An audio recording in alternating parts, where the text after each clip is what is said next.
Radhe Radhe friends. आज का जो टॉपिक है वो है समक्का सरक्का केंद्रीय जनजाति विश्वविद्यालय। ठीक है, तो ये तो नाम ही बता रहा है कि ये जो टॉपिक है विश्वविद्यालय से रिलेटेड है जो जनजातियों के लिए बनाया गया है, सेंट्रली केंद्रीय विश्वविद्यालय। लेकिन इसका नाम जो दिया गया है समक्का सरक्का, ये इंपॉर्टेंट है।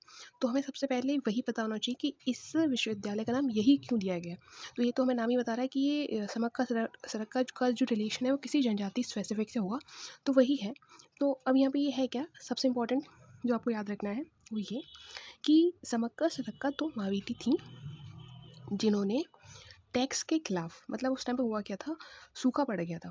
ठीक है, तो उस समय टैक्स लिया जाता था, 12वीं शताब्दी की बात है। ठीक है, तो काकतीय शासक उस समय होते थे, तो सूखा पड़ गया था वहाँ पे, बहुत ज़्यादा दिक्कत हो रही थी, लेकिन टैक्स कम नहीं किया जा रहा था काकतीय शासकों के द्वारा। ठीक है, तो इन दोनों ने उस टैक्स के खिलाफ आंदोलन किया था। ठीक है, तो बहुत बड़ा योगदान है इन दोनों का।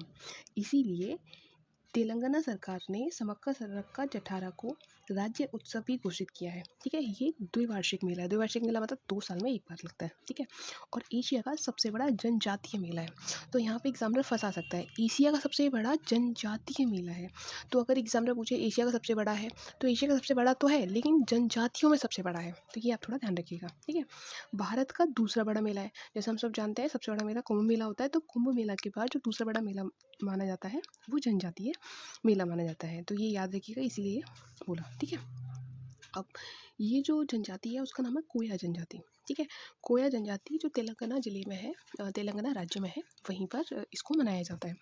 तो अब जब इसको देख के मैंने जो सोचा कि कहाँ से और कोई क्वेश्चन आ सकते हैं, तो हमने यहाँ पे साइड में रख लिए कि वो राज्य जिसमें सबसे ज़्यादा जनजाति पाई जाती है। ठीक है, तो सबसे ज़्यादा एमपी में पाई जाती है, एमपी से कम उड़ीसा में पाई जाती है, उड़ीसा से कम महाराष्ट्र में पाई जाती है, महाराष्ट्र से कम राजस्थान में पाई जाती है, और राजस्थान से भी कम छत्तीसगढ़ में पाई जाती हैं।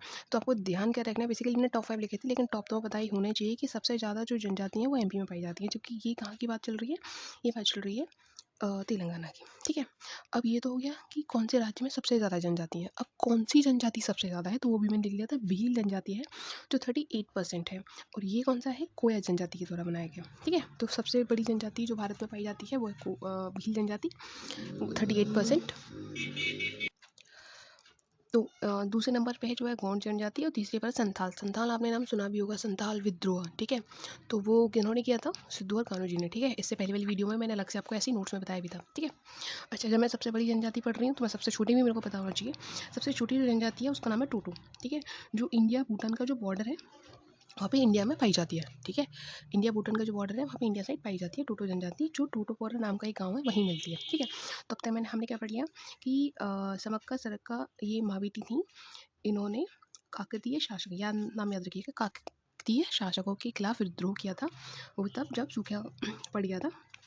इसमें क्या होता है, ये द्विवार्षिक मेला है जो कोया जनजाति के द्वारा सेलिब्रेट किया जाता है। इसको राज्य उत्सव की तरह भी घोषित कर दिया गया है तेलंगाना सरकार के द्वारा। एशिया का सबसे बड़ा जनजाति है, भारत का दूसरा बड़ा है। ठीक है, सबसे ज़्यादा जनजाति में एमपी में मिलती है। सबसे बड़ी जनजाति भील है 38%, फिर गौंड, फिर संथाल है, सबसे छोटी जनजाति टोटो है जो इंडिया भूटान के बॉर्डर पर मिलती है। आई होप यहाँ तक अब क्लियर होगा। अब देखते हैं जो टॉपिक है, ये तो हो गया इसका बैकग्राउंड। अब टॉपिक क्या कह रहा है कि 4 अक्टूबर 2023 को प्रधानमंत्री जी की अध्यक्षता में केंद्रीय मंत्रिमंडल ने केंद्रीय विश्वविद्यालय विधेयक 2023 को संसद में प्रस्तुत करने की स्वीकृति प्रदान की, वो भी संशोधित।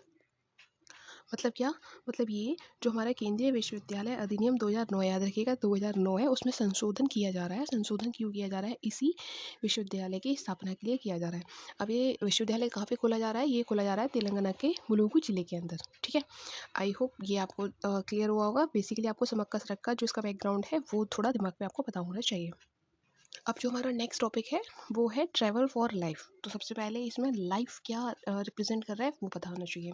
तो लाइफ में LI मतलब लाइफ स्टाइल, F का मतलब फॉर, E का मतलब एनवायरनमेंट है। ठीक है, जैसा कि ये गवर्नमेंट बहुत ज़्यादा फुल फॉर्म बना रही है तो उसके अकॉर्डिंग बहुत इंपॉर्टेंट भी हो जाते हैं और एग्जाम में क्वेश्चन भी आते हैं। अगर आप PYQ लगा रही है PPCS के तो आपको पता भी होगा कि फुल फॉर्म से क्वेश्चन आते ही है।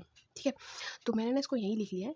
हिंदी में इसको बोलते हैं पर्यावरण के लिए जीवन शैली। देखिए मैं क्या करती हूँ ना, जैसे कुछ फुल फॉर्म हिंदी में ओपन होती है, मतलब जो शॉर्ट दे रखा होता है शॉर्टकट उसका, वो हिंदी में मीनिंग निकलता है, कुछ इंग्लिश में निकलता है। तो मैं क्या करती हूँ, जिसमें निकलता है उसी में याद कर लेती हूँ। अब जैसे मान के चलो यही क्वेश्चन आ गया, मुझे मेंस में लिखना है, तो मैं लाइफस्टाइल फॉर एनवायरनमेंट को हिंदी में लिख दूँगी। मतलब जो लिखूँगी मैं यही पर्यावरण के लिए जीवन शैली ना लिखकर, लेकिन उसकी जो लैंग्वेज होगी, जो मैं लिख रही होंगी, जो लिपि होगी, वो हिंदी होगी।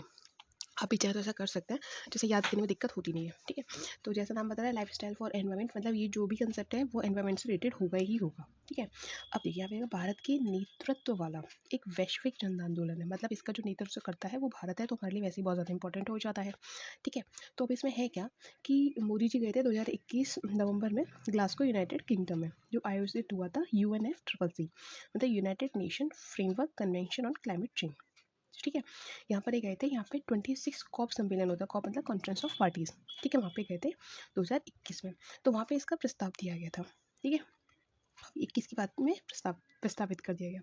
फिर 22 में जो हमारा स्टैच्यू ऑफ यूनिटी है सरदार वल्लभ भाई पटेल जी वाला गुजरात में, वहाँ पर इसकी घोषणा कर दी गई मोदी जी के द्वारा, ठीक है। अब ये भी हो गया कि मतलब 21 में प्रस्तावित किया और 22 में घोषणा कर दी गई, ठीक है। अब घोषणा क्या थी कि 2028 तक भारत की न्यूनतम 80% गाँव एवं शहरी निकायों को पर्यावरण अनुकूल बनाने का लक्ष्य है। तो आपके लिए ये इंपॉर्टेंट हो जाता है क्या कि एक तो 2028 का लक्ष्य है, ठीक है। 2028 में भी कितना 100% नहीं, वो यहीं पे ऐसे कंफ्यूज कर देगा, 2028 का पूर्णतः करने का लक्ष्य, तो पूर्णतः वाला नहीं, पूर्णतः मतलब 100% हो गया। यहाँ पे कितने की बात हो रही है, 80%। वो स्टेटमेंट वाले जो क्वेश्चन होते हैं ना, वही वाले, ठीक है। तो अगर आपने RO जो भी हुआ है उसका एग्जाम अगर देखा होगा तो उसमें कई सारे स्टेटमेंट ऐसे थे, ठीक है, ए सही बी सही, मतलब कुछ ना कुछ उसमें गैप आ रहा था।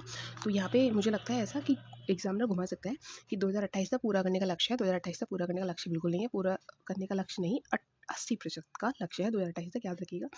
तो उसमें क्या करना है कि तब तक जो भी हमारे गाँव हैं, जो शहर हैं, उसको एनवायरमेंटली फ्रेंडली बना देना है, ठीक है। अब भारत लाइफ को अपने राष्ट्रीय स्तर पर निर्धारित योगदान में शामिल करने वाला पहला देश है, मोस्ट इंपॉर्टेंट, ठीक है। तो इसके नेतृत्व करता कौन है, भारत है, तो जाहिर सी बात है भारत सबसे पहले इंप्लीमेंट करेगा, तो इसको इंप्लीमेंट करने वाला है भारत, विश्व का पहला देश हो गया। 2028 से 80% करना है। इसका जो प्रस्तावना था वो, मतलब जो प्रस्तावित किया गया था 2021 में किया गया था UNFCCC की सम्मेलन में, और 2022 में statue of unity Ekta Nagar Gujarat में इसको अनाउंस कर दिया गया, ठीक है। अब देखो 21 में प्रस्तावना, 22 में हमारी अनाउंसमेंट होगी, 23 में क्या हुआ, पर्यटन मंत्रालय, याद रखिएगा पर्यटन मंत्रालय, इसलिए बोल रही हूँ क्योंकि इसमें एनवायरनमेंट आ रहा है, तो हमारा दिमाग जो पर्यटन मंत्रालय वहाँ ना जाके कहाँ जाएगा, एनवायरमेंट रिलेटेड मिनिस्ट्री पर, तो ध्यान रखिएगा। पर्यटन मंत्रालय ने भारत सरकार विश्व पर्यटन दिवस, ठीक है, तो अब आपको ये याद होना चाहिए कि विश्व पर्यटन दिवस क्या है। मैं ना आपको ये जब ये करा दूंगी तो इसमें इंपॉर्टेंट दिवस कौन से हैं, फिर मैं एक से एक बार वीडियो बना दूंगी, ठीक है। तो उस पर भारत मंडपम में क्या कर दिया, ट्रैवल फॉर लाइफ का वैश्विक रूप से लॉन्च कर दिया गया, ठीक है। 21 में प्रस्तावित किया गया, 22 में इंडिया में लॉन्च किया, और 23 में पूरे विश्व के लिए लॉन्च कर दिया गया, ठीक है। अब इसमें क्या है, जो केंद्रीय पर्यावरण है, वन एवं जलवायु परिवर्तन मंत्रालय, संयुक्त राष्ट्र विश्व पर्यटन संगठन और संयुक्त राष्ट्र पर्यावरण कार्यक्रम की भागीदारी प्रदान किया। तो इसमें कितने आ गए, यहाँ से क्वेश्चन बन सकता है। एक तो केंद्रीय पर्यावरण मंत्रालय आ गया, वन एवं जलवायु परिवर्तन मंत्रालय आ गया, संयुक्त राष्ट्र विश्व पर्यटन संगठन आ गया, और संयुक्त राष्ट्र पर्यावरण कार्यक्रम, इन चारों की भागीदारी होगी, ठीक है। अब ये क्या है, ट्रैवल फॉर लाइफ, ये है एक क्षेत्रीय कार्यक्रम है, मतलब सेक्टर में से डिवाइड कर रहे हैं, ठीक है। इसमें क्या करना है कि जो सतत पर्यटन के लिए राष्ट्रीय रणनीति के साथ अभिसरण में देश में स्थायी पर्यटन को बढ़ावा देना है, ठीक है। अगर आप लोगों ने सतत विकास लक्ष्य पढ़े हैं, अगर नहीं पढ़े हैं तो पढ़ लीजिएगा, वैसे मैं इस पर वीडियो डाल दूँगी, इंपॉर्टेंट है, क्योंकि वहाँ से अगर आपने 2023 वाला PYQ देखेंगे तो उसमें क्वेश्चन आया हुआ था, ठीक है। तो इसमें क्या है कि इसका जो लक्ष्य है वो है सतत पर्यटन के लिए राष्ट्रीय रणनीति के साथ देश में स्थायी पर्यटन को बढ़ावा देना, मतलब पर्यटन बढ़े लेकिन हम एनवायरनमेंट को ध्यान में रखते हुए करें, ठीक है। तो इसके लिए क्या किया गया है, 8 केंद्रीय विषय रखे गए हैं जिससे हम इसको आसानी लॉन्च भी कर दें, मतलब एनवायरमेंटल फ्रेंडली भी रहे, क्योंकि हमें 80% करना है ना, तो इसलिए सबसे पहले ऊर्जा की बचत, मतलब हम ज़्यादा से ज़्यादा ऊर्जा उपयोग ना करें, मतलब उपयोग तो करें लेकिन ऐसा उपयोग करें जो एनवायरमेंटली फ्रेंडली हो, जैसे सोलर पैनल, ठीक है, इलेक्ट्रिक व्हीकल, ये से, ठीक है। जल की बचत, सेफ वाटर तो इम्पोर्टेंट है ही, यार। एकल प्रयोग प्लास्टिक का बहिष्कार, say no to single use plastic, जैसे ये अगर आप करंट अफेयर पढ़ रहे हैं तो ये आया भी था, जैसे प्लास्टिक जैसे पॉलीथीन को बैन कर दिया, जो सिंगल यूज़ प्लास्टिक है जैसे कि कैंडी आती थी ना, कैंडी के नीचे जो स्टिक लगी होती थी, प्लास्टिक लगी होती थी, वो हटा दी। जो ईयर को साफ़ करने के लिए स्टिक लगी रहती थी, रुई जिस पे रहती थी कॉटन स्टिक पे, वो हटा दी। जो हम लोग जैसे कोल्ड ड्रिंक वगैरह कुछ पीते हैं और उसमें हम पाइप डालते हैं, तो जो प्लास्टिक आता था वो हटा दिया। तो जो सिंगल यूज़ प्लास्टिक होता है, ऐसी प्लास्टिक जैसा आप एक बार यूज़ कर रहे हैं उसको हटा दिया। ठीक है। रिड्यूस वेस्ट, मतलब वेस्ट को कम से कम करें, मतलब हम कैसे कर सकते हैं, एक तो हम यूज़ ही कम करें प्लास्टिक को, दूसरा हम उसे रीयूजेबल कर लें। ठीक है। जैसे आपने देखा भी होगा, जैसे हम पढ़ते हैं, हम बचपन क्या करते हैं भाई, क्लास ओवर होगी, जो अब हमारी रद्दी है जो बच गई है, वो हम क्या करते हैं, रद्दी वाले को बुलाते हैं, उसको दे देते हैं। रद्दी वाला जाके उसको फैक्ट्री वाले को देता है, फैक्ट्री वाला उस पेपर को रीयूज़ कर लेता है। तो उससे प्लांट कम से कम कट करेंगे। ठीक है। तो वेस्ट को कम करेंगे, दूसरा मतलब उसे रिड्यूस कर लेंगे, रीयूज़ भी कर लेंगे। ठीक है। स्थानीय व्यवसाय और समुदायों का सशक्तिकरण। ठीक है। अब जैसे अगर वहाँ पे ट्रैवलिंग होती है, तो वहाँ के जो लोकल लोग हैं उनका क्या होगा, उनका रोजगार बढ़ेगा। ठीक है। Respect local culture and heritage. ठीक है। अगर आप देख रहे हैं यूपी में भी जो हमारा, एक तरीके से आप ऐसे कह सकते हैं जैसे पर्यटन को बढ़ावा दिया जा रहा है। ठीक है। अगर आप इसमें पढ़े भी होंगे तो पर्यटन में यूपी आगे बढ़ता जा रहा है। ठीक है। मतलब जो यूपी में पर्यटन के लिए आ रहे हैं देशी और विदेशी लोग, वो बढ़ते जा रहे हैं। ठीक है।